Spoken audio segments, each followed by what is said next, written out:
A lot of times you talk about marriage seminars or counseling or all these different venues. They'll talk about marriage, compromise is necessary in marriage. And while that's true, not all compromise is the same, and not all compromise is necessarily good. So I'll give you an example of something good. Usually, stuff that's not really meaningful, I don't want to put too much meaning on, but I just want to use something simple to not pull in a lot of emotions. But you may have a favorite restaurant that when you go out to eat that you like to go to. It may be different than your wife's. And I think of course, you guys live out more in the country. You might not go out as much as people who live in Bowling Green that I deal with all the time, where they just are 2 minutes to a restaurant and it seems like nobody cooks anymore. But I talk to these young couples where it's premarital counseling or counseling, and I use this example all the time about, well, she might say, where do you want to eat? And they have the famous, I don't know, wherever you want to eat. And he really wants to eat Mexican that day. She wants to eat Chinese. And he's like, well, what about Mexican? Well, I don't really want Mexican. I'm feeling maybe more Chinese. And he doesn't want Chinese. And he's like, you know what? We ate Mexican the other day. Let's go have Chinese. Compromise, right? Nothing wrong with that. It's good. He compromised what he wanted, didn't think it was that big of a deal, went and provided for what she wanted. Give you a different scenario. Couple going to buy their first house. They've moved to Nashville for work. He wants to live in the suburbs. He has the picture of kind of having the house and the yard and the fence and the kids being able to ride bikes in the neighborhood.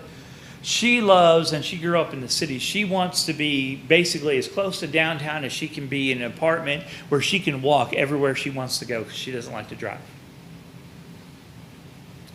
Where do they move? Out of there. Huh? Out of that place. Well, I would agree with you too, but where do they move? Whoever has the stronger personality? Whoever doesn't take the dive?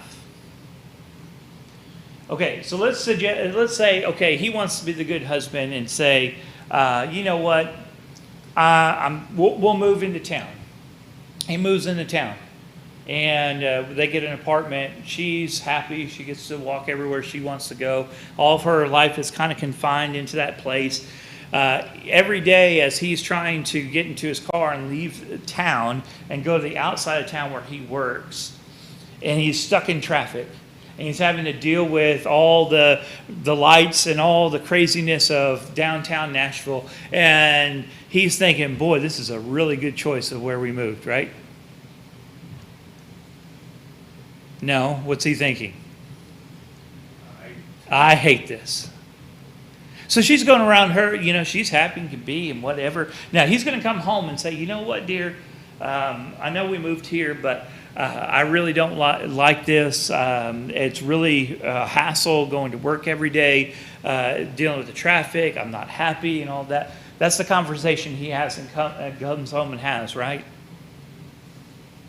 No. He goes to work, he comes home, and he's huffing and puffing about everything.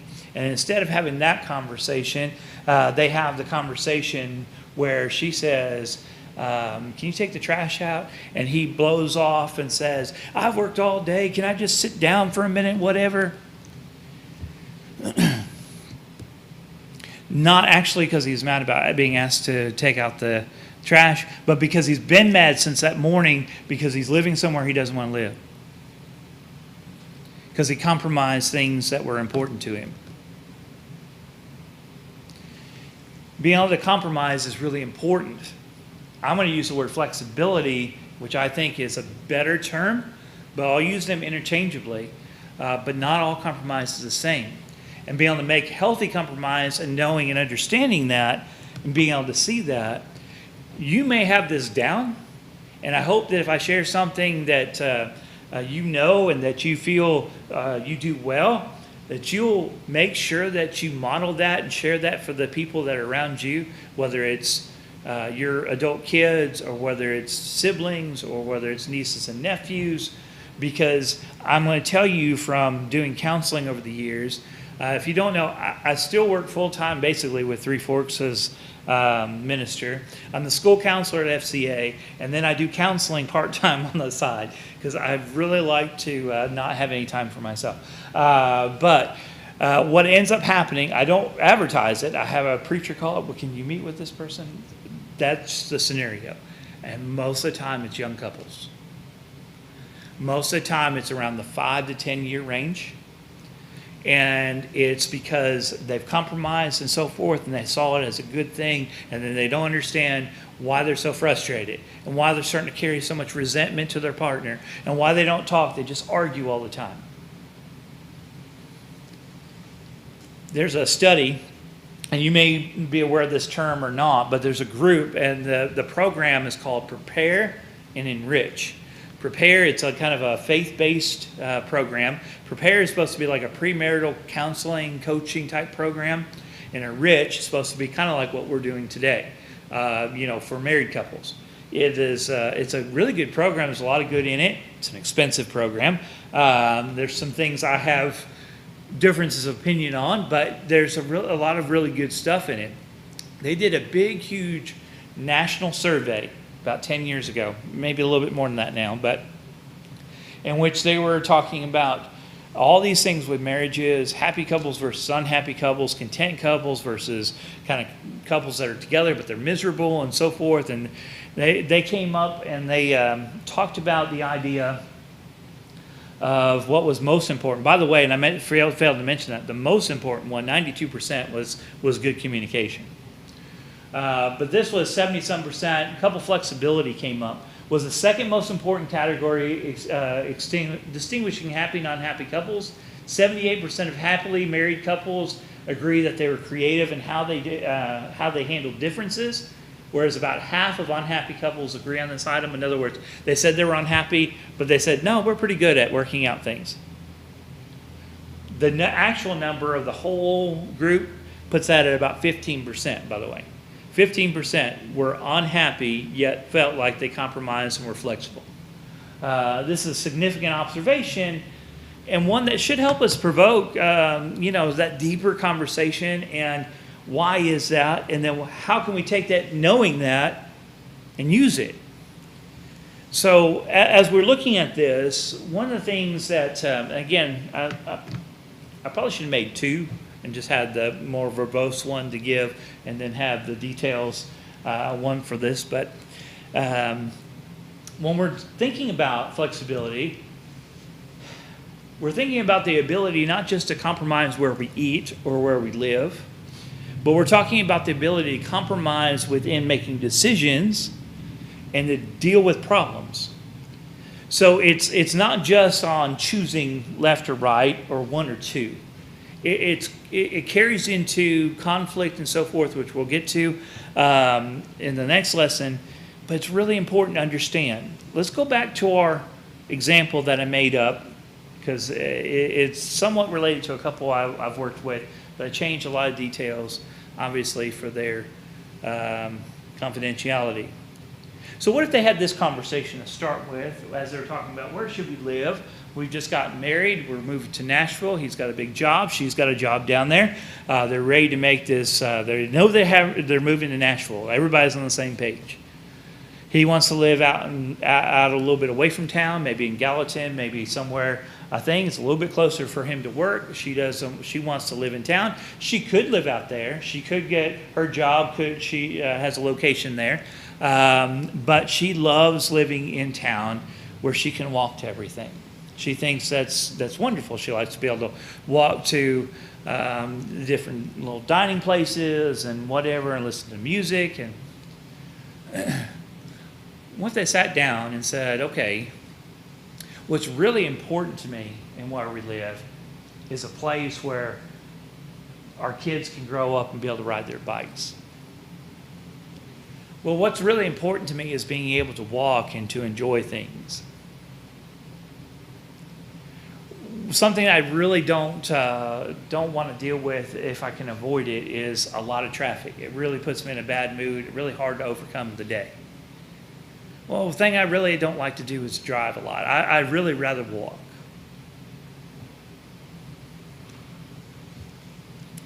How have we changed the conversation? We're not picking between one of two places. Now we're asking, okay, what's really important to you?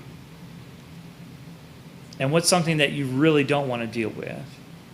And now we have the material to look together to see, okay, how can we meet those as best we can in the place we choose to live? How often do you think that conversation takes place?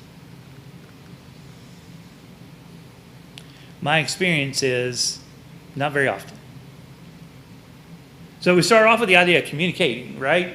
We talked about those levels, the hallway, we got down to level 4. We were talking the intellectual verse number 3. 4 was the emotional. We might get to that level. 5 was the genuine truth, loving.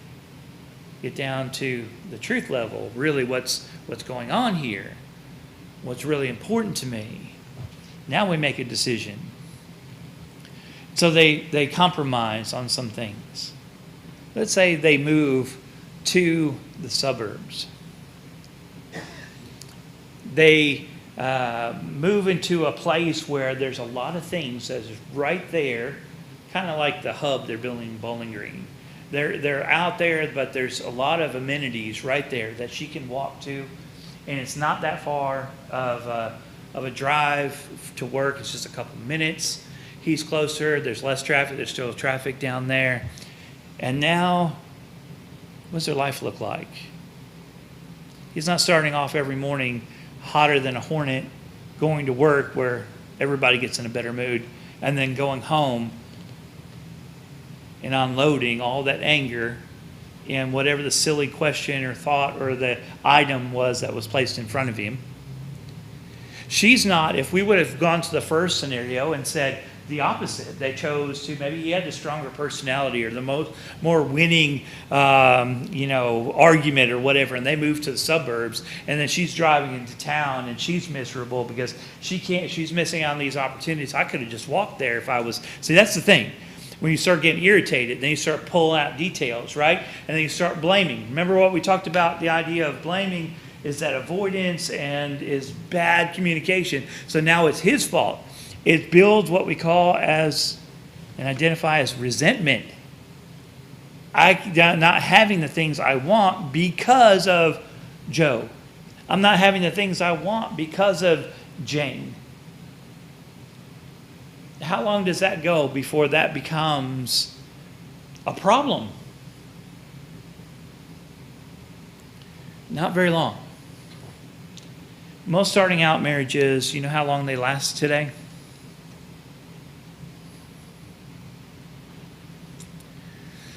30%, they say, now there's some debates on this, 30% will dissolve within the first 5 to 7 years.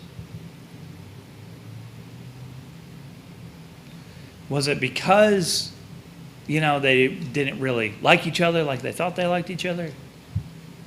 Probably not. That's probably not the issue. What's most likely the issue is they didn't learn how to actually talk to each other and communicate. And instead, what ended up happening is they made choices and decisions that built resentment. And every time they saw them, they saw everything they didn't like about their life. And it was their fault. And then you have the scenario where you hear, I just want to be happy.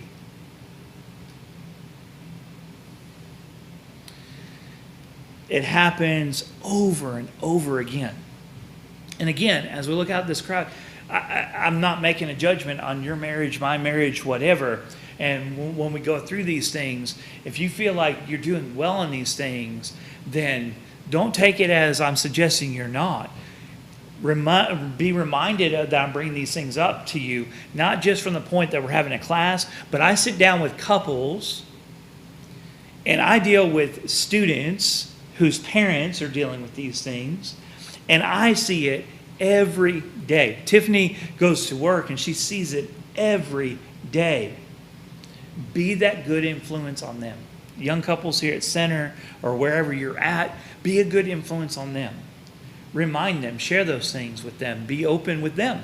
good communication with them. But when we're looking at this, it's really important we get this. So we're going to spend this next few minutes talking about this idea. But here's the reason that I'm going to put in front of you. Flexibility in marriage is important for several reasons, including that it facilitates the ability to make healthy instead of unhealthy compromises. Unhealthy leads to resentment, leads to blame, leads to emotions that come with that, anger and so forth. Healthy leads to, okay, we made the compromise. We said this is really important, this is really important. These things I can live out without, these things I can live without. We moved into this neighborhood, we have all those things, and man, I really don't like this. I can't turn around and say it's your fault because I helped make the decision. I was hurt in it. It's not as easy for me to deflect because I had a part in it. You follow? It's not easy to say, it's not my fault, it's so-and-so's fault. Okay, so beyond that, it helps couples avoid unnecessary conflicts, hence the resentment, and because of the inevitability of change. Change is going to happen. There's a lot of interesting studies out, and there's this one that I had done in my research, not me personally, but that I referenced and spent a lot of time with. They went back with divorced men and women and talked about, what their perceptions were when they got married. And one of the things that came out, it was like 7 out of 8 men, and it was like 5 out of 8 women. But 7 out of 8 men reported that they thought it wouldn't change. In other words, they thought their relationship would be basically exactly the same. Now, was that realistic? Who in here has been married more than 25 years? Okay. What's the youngest married time here? Less than 5. 10. Less than 10. Okay. All right, so you're stuck in the middle. All right. Those gentlemen who've been married a little bit longer, nothing's changed from the time you got married to the time now, right? Do you live in the same house? No. You don't probably drive the same cars. Do you have the same hobbies and activities that you did back then? Some will answer yes to this. Do you work the same job? No. How about your spouse? Do they do the same activities they did when you first got married? Do they work the same jobs if they work? Maybe some of them are at home. Maybe they've been at home for a while. Maybe they went to work. They went back home. Change is inevitable. How many people here have dealt with a medical diagnosis that changed the complexity of their, if not immediate family, their extended family? You didn't anticipate that when you got married, did you? Change happens. You can try to avoid it, but it's going to happen anyway. And we can get into unrealistic expectations here, which would be a really good place to do this. But a lot of couples, when they start off, especially guys, there's a little bit of a twist to a lot of the ladies when they first get started. They think that their wives are going to stay the same. They think they're going to stay the same. They think their passions and desires are going to stay the same. They think that their friendships outside of the marriage are going to stay the same. And they're not really expecting or equipped to deal with change. And then if they're not able to compromise and be flexible and to be able to communicate, what happens when the change inevitably comes? They struggle. Women, on the other hand, though 5 out of 8 thought that their love would not change, they thought their husbands would change, but they had a very specific idea of how their husbands would change. And guess what? They didn't change to match that. They may have changed, but they didn't change to match their idea.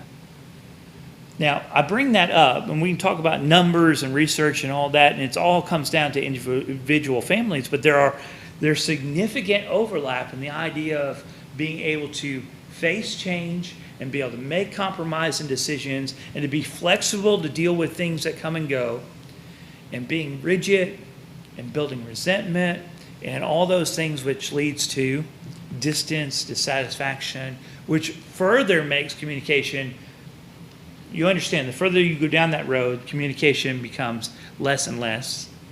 And when communication becomes less and less, all those other things grow more and more. So if we were to use that example from the controller there in the conversation from the 60s and talking about traveling from the moon, that means if you're off course and you continue to be off course, you know that eventually you're going to be far, far away. But the same is true as if you're way off course and you can make slight incremental changes, over time you can get a lot closer. And of course, that ability to be flexible and make those changes is ultimately what we're getting at here. Okay, there are two verses, and I'm going to, if you have your Bible, I don't have these up in, well, I may. Did I put these up here? I did. You're in luck. But there are two verses in 1 Corinthians 13, that beautiful passage on love, that especially stick out in regard to the love that's necessary to facilitate this kind of flexibility and to promote healthy compromise. So let's look at them real quick. Before we look at these specifically, let's remember the context in which this chapter is written. I know it's read at a lot of weddings, and it's put sometimes in very fancy text and sometimes in art and put on walls because it's just beautiful. But the conversation was in chapter 12, the members of the church were not unified. Matter of fact, they were divided, and going all the way back into chapter 12 and really into chapter 14, because they were using their abilities and so forth not to encourage and strengthen each other, but to lift themselves up and to push other people down. So in chapter 12, you have that passage there where he compares the church to a body, and he talks about the idea that not everybody's an ear, not everybody's an eye, but that the eye needs the ear needs the eye, and the eye needs the hand. And then he goes into chapter 13, and he says, for if I could speak in tongues as of angels, if I could, prophesy and all these things, they would be like clanging brass, and it would be without purpose, and it would be meaningful. And if I gave everything I had to give to the poor, and I'd be still empty. That's where this whole context comes from. His whole point was the greatest gift, ability, talent, thing that you have to offer is to love in the right way. It's the thing that was most needed there in Corinth, of all places. And being able to understand that, it's the most needed still here in Center, Kentucky, or in Smiths Grove, Kentucky, or wherever we may be. But love suffers long. It's kind. Love does not envy, does not parade itself, is not puffed up, does not behave rudely, does not seek its own, is not provoked, thinks no evil. And when we're talking about compromise and flexibility, and I pull up these verses, what stands out to you in these verses? Whether you can connect it to our thoughts yet or not, what is Paul saying here about love? Dark love is not selfish. Okay, it's not selfish.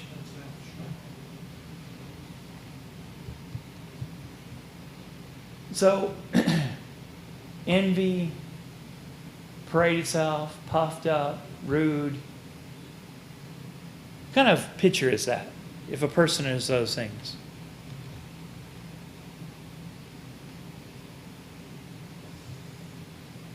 They're always envious. They parade themselves around. They're puffed up. They got a swollen chest, just so proud of themselves. They're rude to you every time they talk to you.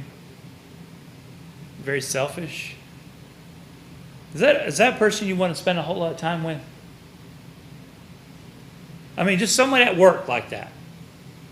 Somebody in the neighborhood, or your neighbor, or someone you have to deal with down at the stockyard, or wherever it is that you may be. Is that the person you look forward to talking to? The opposite, not the love part of it, but if they're envious and they parade themselves around and they behave rudely and all these things. Probably not. They're probably not the person that naturally draws people in. You may deal with them because you have to, but not because you choose to. Right? So he says love doesn't act that way. So love in this context then is the counter to those things. So what would be the counter of that? What is someone who is not envious? What's the opposite of envy? Content. What's someone who doesn't parade themselves around, is not puffed up?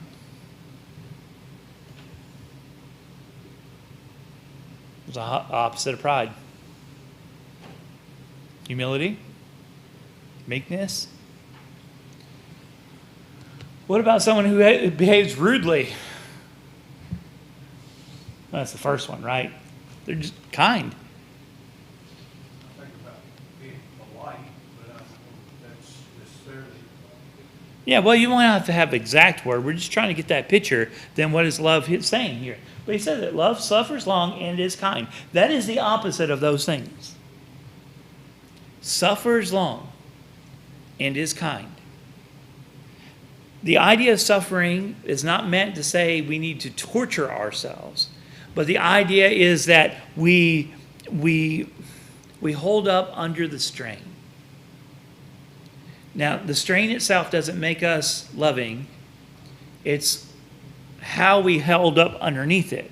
So what strain do you think he's suggesting here? The context doesn't give us a whole lot of something specific, so it's very general, very generic, and that this is just how love acts. When we go back to flexibility and compromise, and we think about these words, I'm not seeking my own. I'm not disregarding my own. So that's the difference. The first one, it was he wasn't seeking his own, but he disregarded his own at the same time. That is not actually healthy. We have some problems with this in Scripture sometimes because we don't listen closely enough. In the book of Philippians in chapter 1, he says to esteem others as high or higher than themselves. Did he say to lower yourself and count yourself as not worthy of anything? No, he said look around and esteem others. When we talk about marriage and we talk about the idea yesterday, Ephesians 5, husbands loving their neighbor, loving their wives, at the very bottom of that, he says, love as their own what? Body, own person. So did Jesus say you shouldn't love yourself? I know he does in the context of not putting yourself before God. But does he want you to hate yourself? No. That wouldn't make a whole lot of sense how you're supposed to love your wife if you hated yourself, would it? Matter of fact, the greatest commandment of all is what? God with all your heart, soul, and mind. And the second is like unto it, to love what? Your neighbor as yourself. Kind of hard to do that if you don't love yourself. Right? Not in a prideful way, in a proud way, but in an appropriate way. So, what am I getting at with these? When we look at the idea of love from these passages, it's a universal idea. It's applied generally to the church. It's applied to marriages. It's applied to families, relationships, anybody that would come in contact with in community. It should be demonstrated to all and by all. Okay? That would have to include marriage. Christians should treat one another as it is reasonable assumption that this is what is desired by God within marriage too. That I'm going to approach that idea of compromise and flexibility, not puffed up, seeking my own, and being envious of what my spouse might get or might not get, but with love. Genuine love. How is it that we can understand how we're supposed to treat people in the church or how we're supposed to act outside, but sometimes as men and women inside our own homes, we don't seem to live by those same standards. If I were to give you that question, if you were being, brought on a talk show to talk about Christianity, to talk about why people should be Christians in this world, what the good is in a community to have Christians as neighbors, and they looked and they said to you, well, now listen, I hear a lot of talk about how Christians should act and so forth, and then we hear a lot of times that Christians go home and they don't treat their spouses the same way. How would you respond to that reporter or that person inquiring of you, because that's how Christianity is seen? How would you respond?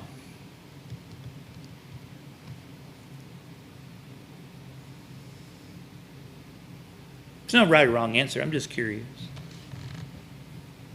Give the question, rephrase. Okay, I want to put it in the context. So you're kind of talking about, and I don't mean to lean on this table, Christianity and how it impacts the community and why people should be involved. Now, obviously, salvation is our main piece. But they're asking you, and they're saying, yes, but it's a hypocrite thing, right? It's a hypocrite question. Well, Christians say they should treat each other like this and we should treat each other like that. And they go out and try to do that. But then we hear when they go home, how many Christian homes end up in divorce and whatever, and they never lived out those things. How would you respond? I would first, of course, become defensive. Of course. In that, where's the source of your information coming from? Yeah. I can picture myself doing that. Of course, I know that's not what you're looking for. Yeah. But then you would have to go down the path of there needs to be far more study, and that's not a Jesus-like or whatever reaction to the situation or what needs to be done. Okay. You just have to explain to them in an honest way. But our defense is going to be their bad example isn't what was intended, right? What is intended? Especially those in the household of faith. And take care of his own. Yeah. That's where it starts. Okay. So let me add something next to that. We're going to come back to that. I want to start with the negative so that we can kind of focus into the positive. Let me lay something, though, beside that. If I were to tell you that the reason people kind of lose it, they go all day, they're fine, they lose it when they get home, is because it's a safe space. Would you think that's true or not? No consequences for that, or not expected. Why do teenagers, besides just being sometimes, hormonal and attitude and all that stuff, there's a lot biologically going on with teenager minds. That's not an excuse. It's just a reality. Why can they just slide into a parent sometimes where they would never talk like that to, a teacher or someone at their job or whatever, or a friend? They feel like the parent won't ever leave it, but the friend and the teacher and so forth. It's, they don't know. whether they consciously think about it or not, that's a safe space. I know we don't want to hear that because we don't want to be treated that way and we don't want to deal with that. But the reason why they're doing that is because they know deep down that if they just let out everything they're feeling in the moment, you're still going to be dad or mom the next. That's why so often the home, where it should be the place of love and compromise and flexibility and so forth, gets kind of derailed because it is a safe spot. At least it starts that way. And we let out everything. And then sometimes we take advantage of those that we should be loving and so forth. What happens when we approach from those passages a moment ago? And keep in mind that love is necessary for communication. Communication is necessary for that viable, vibrant marriage to occur. That love and that truthful conversation is necessary to build that flexibility and compromise to overcome change. But we're not pressing ourselves to make sure we deal with each other in a loving way. I can go home and talk about all my strain and my frustration without taking that strain and frustration and placing it on somebody in the home. But since I haven't learned to communicate, when I'm asked to take the trash out, when a kid comes and talks about a project that they've had for 2 weeks, 2 months even, and all of a sudden they need to go to the store because they just now thought that they actually need stuff to do it, that it comes out instead in that moment because I haven't learned how to deal with it and communicate it to receive what I need. Being flexible and compromised builds the lanes in which we can have those conversations. But if I feel like I'm going to speak and I'm not going to be heard, my natural instinct is to raise my voice. I'm going to force you to hear me. If I force you to hear me, you are not seeking to understand me. So the very thing I want is going unmet. And a pattern sets in. All right, I need a little bit more in front of us I'm getting ahead of myself a little bit. It builds that genuine desire for spouses to be successful. It reduces those feelings of being robbed. If, like, you're in competition with your spouse, let they get their way, and that means I lose. I get my way, that means she loses. Each spouse is giving and receiving.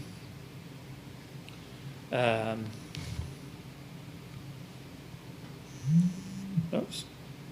I think we've hit time, yeah. Let's see. What time was it supposed to start? Yeah, 5 minutes ago. Okay, I went over. Sorry, gentlemen. We'll kind of blend this into the next one, but they're waiting for us over there. So sorry to leave abruptly. I got excited, got into it, and lost time track. Let's go ahead and meet with the ladies, and we'll come back to this and kind of start from here and go into conflict resolution. Is that okay with you all? All right.